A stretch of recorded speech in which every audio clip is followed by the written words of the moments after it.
Assalamualaikum warahmatullahi wabarakatuh. Di sini saya akan mempresentasikan hasil UAS pada kesempatan ini. Sebentar saya screen dulu. Oke.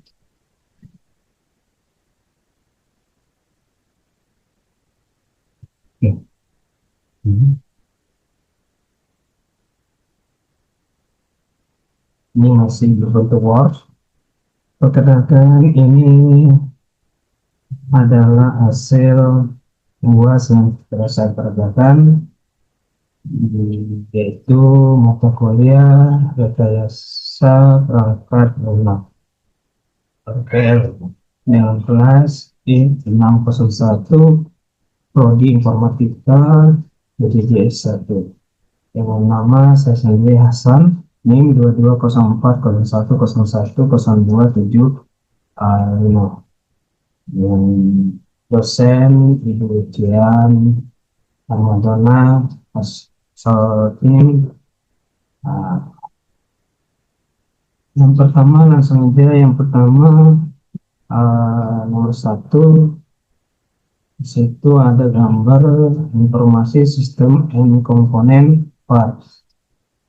Yang pertama, yang A, input. Input adalah memasukkan data yang ada dan akan diolah oleh sistem informasi. Data yang sudah ada dimasukkan terus diolah nanti input.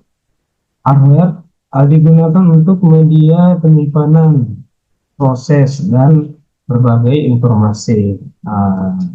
Kalau hardware itu ya untuk bisa buat penyimpanan dan bisa juga buat memproses data dan membagi. Kalau software, aplikasi yang digunakan untuk menjalankan fungsi sistem di aplikasi atau tool yang digunakan untuk menjalankan fungsi sistem. Play menggunakan pengguna atau pengelola sistem, begitu ya, manusianya yang menggunakan atau mengelola sistem yang ada. Prosedur aturan yang mengatur agar penggunaan sistem bisa konsisten dan efisien. Itu tujuan prosedur, biar tidak cakap-cakan. Untuk data itu informasi yang dikumpulkan, disimpan, dan dianalisis oleh sistem. Informasi yang masuk terus dikumpulkan, terus diolah oleh sistem. Output, informasi yang dihasilkan oleh sistem untuk mengambil keputusan dan mengambil keputusan selanjutnya. Itu output. Yang gambar 2, sistem Bundari PS Automation Bundari. Sistem Bundari adalah area luar dari sistem yang memisahkan antara luar dan dalam sistem. Contohnya, pemrosesan data, aktivitas yang ada di luar lingkungan seperti pengguna dan lain-lain. Itu yang sistem Bundari. Kalau otomatik Bundari adalah area dalam sistem Bundari. Jadi ini bagian yang dijalankan oleh komputer. Bedanya. Untuk gambar ketiga, penjelasannya yang pertama, Sweetland sebagai manajer yang melakukan aktivitas starting activity, awal atau permulaan aktivitas yang dilakukan. Terus transition arrow, ini adalah alur atau arah aktivitas satu dengan yang lain. Aktivitas yang dilakukan. Terus ending activities, akhir aktivitas. Ada ini gambarnya.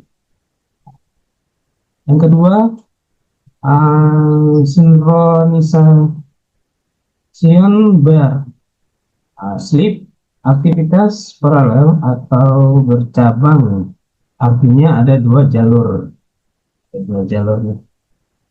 Join, aktivitas penggabungan dua jalur mengenai satu jalur. Jadi ini join, ada dua jalur, terus di join jadi satu. Terus deficient activity, aktivitas pengambilan keputusan output. Ini output. Terus way to solve decision, ini aktivitas yang bercabang yang mengarah ke kondisi output tapi tidak menggunakan decision activity seperti ini.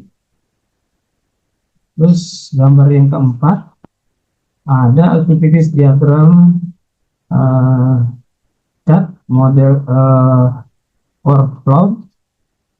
Ini gambarnya, penjelasannya customer atau pelanggan mulai proses meminta penawaran request kuota, sales persen, petugas penjualan bertugas untuk mencatat kebutuhan pelanggan.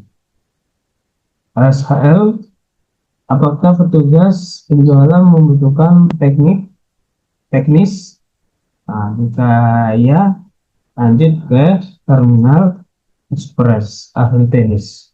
Jika tidak, maka langsung ke langkah berikutnya, enter and index system.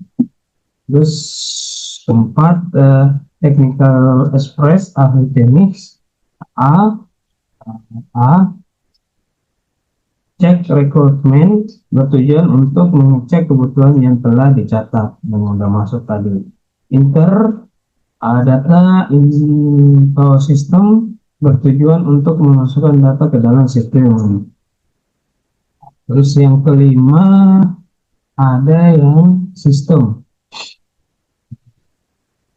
calculate code, tujuan untuk menghitung penawaran harga sesuai data yang masuk secara otomatis. Review decode, di sini pelanggan bisa meninjau hasil penawaran.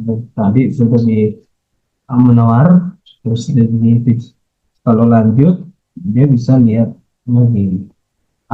Ya, kalau pelanggan tidak setuju dengan hasil penawaran, maka proses kembali ke sales person. Jadi kalau pelanggan enggak jadi, enggak cocok, dia bisa kembali lagi. B, tidak. Kalau pelanggan menyetujui hasil penawaran, maka sistem melanjutkan selanjutnya. Sebenarnya kalau pelanggan customer itu setuju, berarti dia akan lanjut. Setuju, finish atau selesai setelah pelanggan setuju tadi. Kalau nggak setuju ya balik lagi, nggak jadi pemesanan. Baik, sekian